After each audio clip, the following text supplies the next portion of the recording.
Dans C'est votre emploi cette semaine, quelle place pour les femmes dans l'entrepreneuriat? Elles sont 2 fois moins nombreuses que les hommes et gagnent environ 30% de moins en moyenne. Bonsoir Lucie Buffarul. Bonsoir. Vous êtes présidente de la délégation FCPE, ça veut dire Femmes Chefs d'entreprise, à Cannes. On verra tout à l'heure plus en détail ce qu'est cette association. Et vous dirigez aussi par ailleurs 2 sociétés, notamment dans le maintien des personnes âgées à domicile.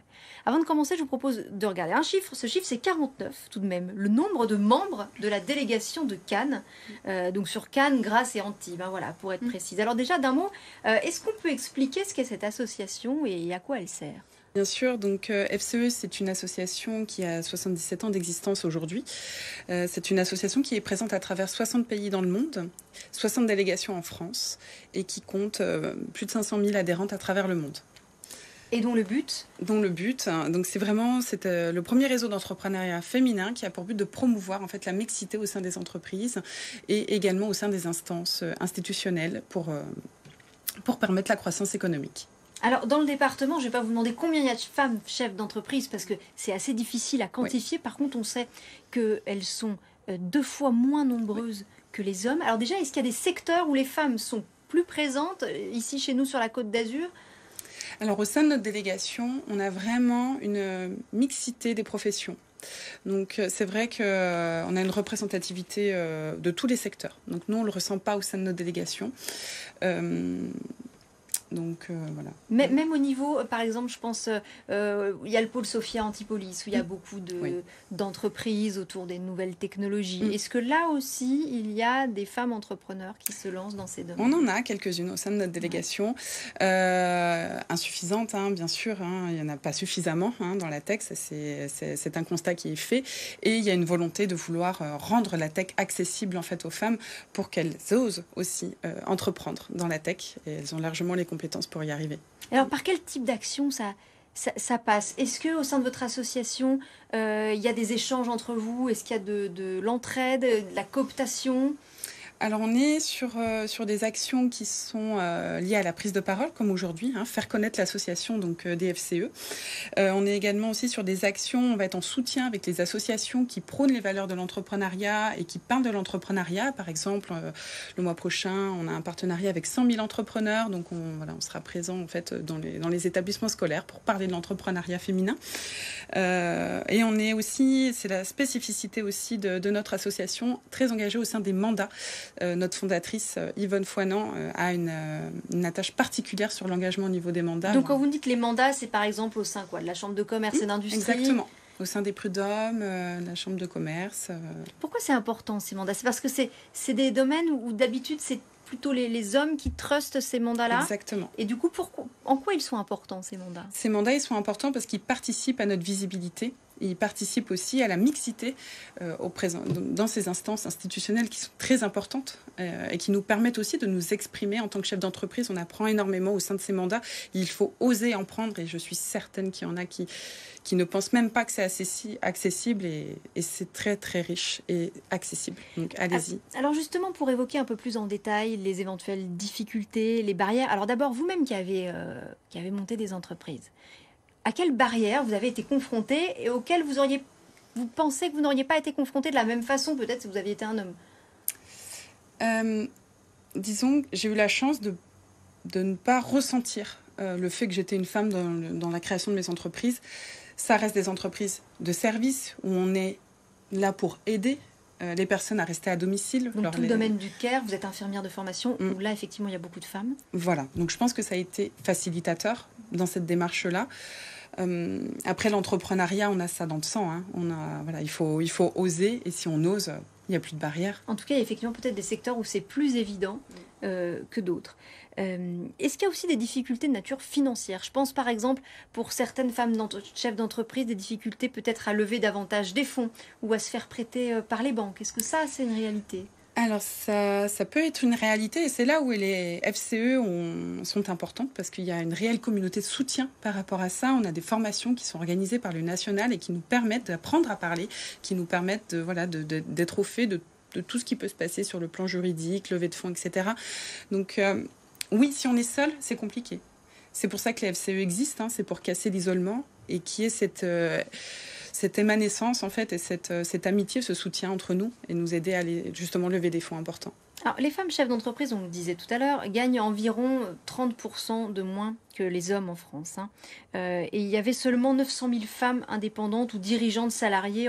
Alors, c'est un chiffre qui date un peu, c'est vrai qu'il a presque une dizaine d'années, mais donc même s'il a bougé un petit peu, je réalise là que mon chiffre est un peu ancien, je m'en excuse. Mais en tout cas, la tendance, elle est toujours là. Et surtout, les revenus. Les femmes gagnaient un peu plus de 2000 euros en moyenne, des femmes dirigeantes. Ça paraît très bas. Comment vous analysez, vous, ces écarts de revenus très importants encore sur des postes à responsabilité? Surtout quand on est dirigeant, finalement, on se fixe nous-mêmes notre rémunération. C'est une indemnité de gérance. Donc, allez-y, quoi. Payez-vous autant que les hommes, les filles. Payez-vous autant que les hommes. Après, c'est vrai que ce chiffre prend aussi en compte les dirigeantes salariées, ce qui est un petit peu différent. Est-ce que vous avez le sentiment que ça a bougé ces dernières années, que les choses bougent sur les niveaux de rémunération, sur le fait que les femmes s'engagent dans des secteurs peut-être moins rémunérateurs aussi? Je trouve que ça bouge. Je trouve que les femmes prennent de plus en plus de place dans la visibilité qu'elles peuvent avoir dans l'ensemble des instances, et je pense que c'est très bien, parce qu'on a besoin de mixité, c'est vraiment essentiel. On a besoin de travailler entre hommes et femmes. Ce qui compte, ce sont les idées et les actions que nous menons.